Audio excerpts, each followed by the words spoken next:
안녕하세요. 경장인입니다. 오늘 리뷰할 책은 팩트 플리니스라는 책입니다. 사실성이라는 한국말로 하면 그렇게 번역이 되는데요. 내용은 우리가 세상을 오해하는 10가지 이유와 세상이 생각보다 괜찮은 이유라는 책입니다.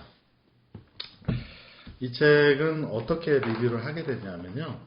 제가 이제 부동산 카페, 유명한 카페에 가입을 하고 있는데, 거기서 유명한 지필진이, 유명하신 분이 이 책을 소개시켜 주시길래 한번 구입을 해봤습니다. 이 책에 대한 한 줄평 먼저 하겠습니다. 이 상황은 나빠지면서도 동시에 나아지기도 하고, 나아지고 있지만 동시에 나빠지기도 하다. 세계의 현 상황도 그렇게 생각해야 한다. 라는 게 이게 103페이지에 나오는 문구인데요. 이 책을 읽으면서 그런 생각이 굉장히 많이 들었습니다. 저는 네.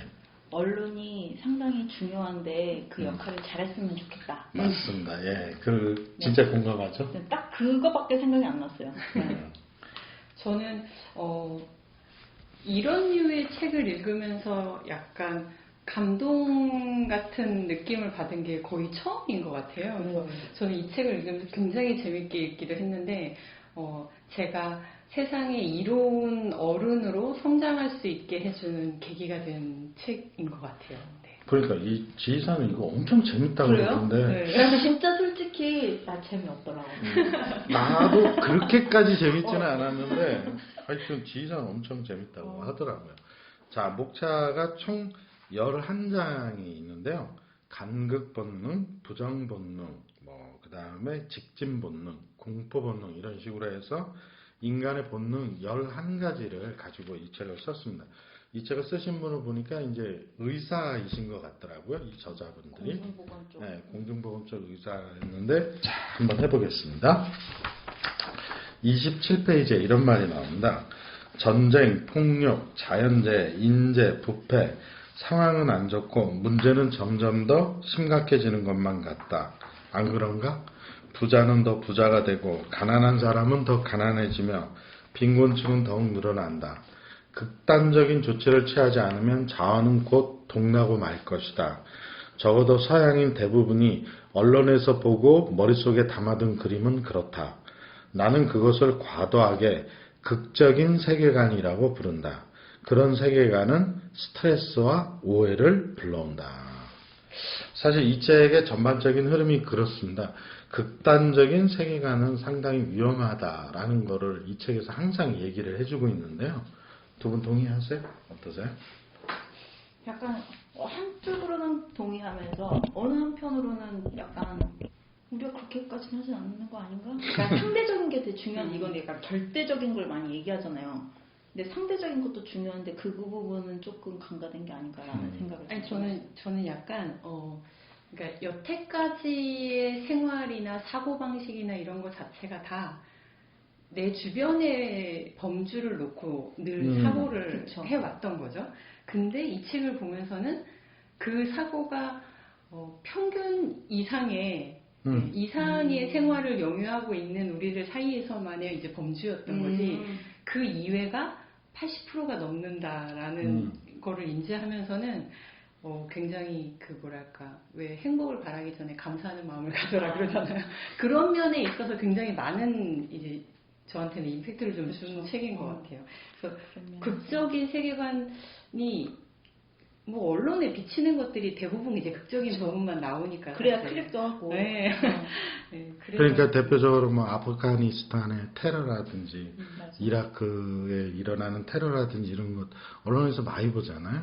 그러니까 그런 걸 보면 세상은 진짜 망할 것 같은 생각이 드는데, 사실 이제 이 책에서 나온 얘기는 꼭 그렇지는 않다라는 얘기를 좀 해주신 것 같습니다.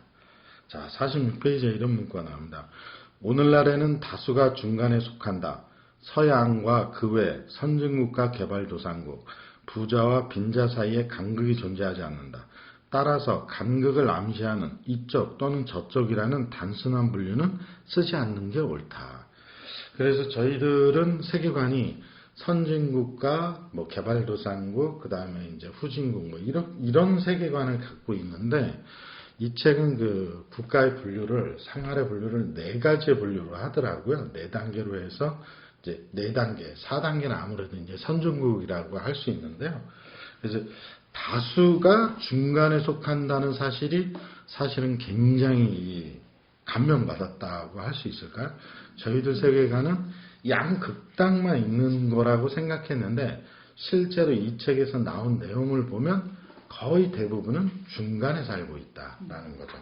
전 이 그림이 굉장히 그 가장 비교돼서 인상 나온 깊었던 거는 다 침대를 쓰고 있어. 1, 2, 3, 4단계가 나름은. 저는 나름 이렇게 아프리카 여기 나왔던 모잠비크도 가봤었고, 그다음에 캄보디아에도 한동안 제가 지냈었잖아요.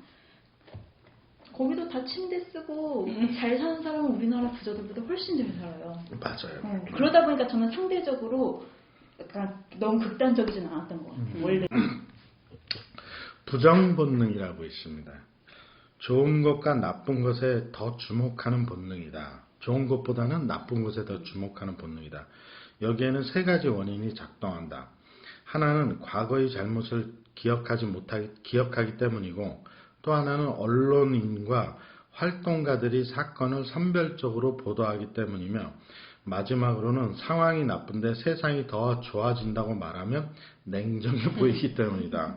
사실 3가지가 다 이렇게 의미가 있더라고요. 일단 언론에 나오는 보도를 보면 그런 거 있지 않습니까? 우리나라도 세계에서 우리나라를 볼 때는 항상 화염병을 던지고 아직도 전쟁 중인 것 같고, 전쟁 중인 국가고, 그래서 살기가 굉장히 힘들고 리스키한 나라로 평가받지만, 사실 돌아다녀 보면 우리나라만큼 안전한 나라가 많지 않죠. 맞아요. 또 밤에 여자분들이 혼자 다니기에는 제가 돌아다녀 본 나라 중에는 우리나라가 제일 안전하지 않나 싶습니다. 어때요? 맞아요. 일본 말고는 우리나라? 네. 진짜 우리나라 안전하지. 굉장히 안전한 나라 중에 하나인데, 세계의 선진국에서 보는 우리나라는 굉장히 위험한 나라로 평가를 받고 이제 있죠. 달라지지 않았을 거야? 코로나 이후로. 그래서 그렇지. 심지어 얼마 전에 저희 우리나라가 선진국으로 그치. 지위가 바뀌었잖아요. 웅크타트에서 선진국으로 지위가 지위가 바뀌었죠. 바뀌었어요, 드디어. 4단계로 보라잖아요. 그렇지. 선진국 개발도상국 말고. 자, 그 다음 131페이지에 직선 본능이라는 본능이 있다. 인간들에게는 인구 성장을 멈출 수 있는 유일하게 증명된 방법은 국빈층을 없애고 교육과 피임을 비롯해 더 나은 삶을 제공하는 것이다. 세계적으로 삶이 나아진 부모는 자녀를 더 적게 낳는 쪽으로 선택했다. 이런 변화는 전 세계에서 일어나고 있다. 아동 사망률을 낮추지 않고 이런 변화가 일어난 것은 없었다. 사실 이거 굉장히 잘못 생각하고 있었는데, 이 책을 읽으면서 생각이 많이 바뀌었어요. 진짜. 그러니까 가난한 사람들이 아기를 많이 낳는다라는 것은 이제 이 책에서 나온 거의 내용을 보면 그 중에 상당 부분이 5살 이하가 되기 전에 많이 이제 죽게 되니까, 그래서 뭐 5명, 6명 이렇게 낳는데, 우리나라로 돌이켜보면 우리나라도 극빈층이 없어지고 중산층이나 삶이 이렇게 살기가 좋아지면서 부모들은 자연스럽게 1명이나 2명 정도의 자녀를 갖는 것을 선택하게 된다. 그러니까 나라가 점점 더 잘 살게 되고 살게 됨에 따라서 사람들은 자녀를 많이 낳는 것보다 가지고 있는 자원을 적은 애들에게 투자한다. 이 책을 읽으면서 새로 알게 됐죠. 근데 이거는 제가 저에서 되게 많이 생각했어요.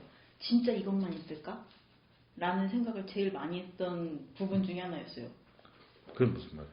아니, 꼭 애를 많이 낳는 게 내 자식을 어느 일정 수로 유지하기 위해서만 그러니까. 그 외적인 다른 이제 뭔가 문화 사회적으로 바뀌면서 내 삶도 소중해져서 내가 이제 내 삶을 좀 돌보려다 보니 그런 영향들도 많이 있을 것 같은데, 그 이유로만 얘기를 하니까 약간 좀 여러 가지 저는 생각을 좀 하게 된 쪽이 아니었나. 자, 다음 갑니다. 공포 본능이 있습니다. 153페이지에 나오는데요. 한때 우리 조상의 생존을 도왔던 공포가 오늘날에는 언론인을 먹여 살리는데 일조한다.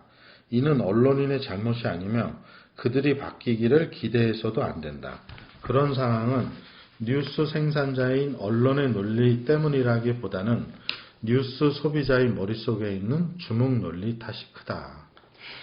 그렇긴 한데 우리나라 이제 기레기라는 표현을 많이 쓰죠.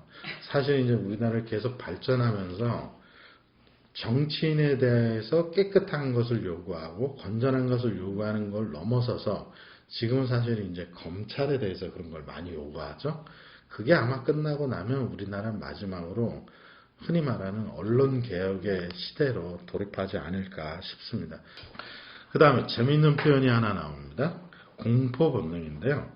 2001년 이후로 항공기 납치 테러로 사망한 사람이 한 명도 없다. 사실 4단계의 나라에서 4단계는 이제 선진국으로 의미합니다.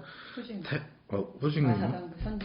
선진국은 테러보다 적은 사망자를 낸 사망 원인은 찾기가 어렵다. 지난 20년간 미국 땅에서 테러로 사망한 사람은 3,172명이고 한 해 평균 159명이다. 같은 기간 미국에서 음주로 사망한 사람은 140만 명이고 한 해 평균 6만 9천 명에 이른다. 코로나가 몇 명이지? 코로나 미국 지금 엄청 많이 죽었죠. 통계적으로 그러하다 하더라도 이 비행기를 탈 때 항공기 납치를 한 번 정도 생각 못하지 않아요? 그래요? 납치보다 추락? 그러니까 그게 뭐 추락이든 뭐든 이거 타고 가다가 죽는 거 아닌가 이런 생각 한 번씩 하지 않아요? 제가 들을 때 어떤 얘기를 들었었냐면 옛날에 학교 다닐 때 비행기 사고는 거의 일어나지 않고 제일 확률이 낮다. 하지만 났을 때 거의 다 죽기 때문에 그게 그 사람들이 위험이나 이런 거에 대해서 크게 생각한다라고 했거든요. 그래서 2001년 이후는 2001년 9.11 테러였죠. 이후로 그렇죠. 강해졌겠지 당연히. 9.11 테러가 영향을 준 이펙트는 사실은 상상하기가 어렵죠. 9.11 다큐멘터리를 보면 그 플라이트 에어인가 그 비행기가 돌아다니는 이거 보여주는 그 앱이 있잖아요. 비행기가 돌아다니는 네. 앱이 있는데 나중에 동영상으로 한 장 붙여주세요. 동영상 못 붙여요 우리는. 그 앱이 있는데 우리는 동영상 못 붙여. 9.11 다큐멘터리를 보면 9.11 테러가 일어난 다음에 그 시간별로 미국의 그 영토에서 떠 있는 비행기의 숫자를 계속 보여주거든요. 시간마다 4시간인가 5시간 만에 미국 영토가 하얘졌어요. 비행기 하나도 안 떨어진 거죠.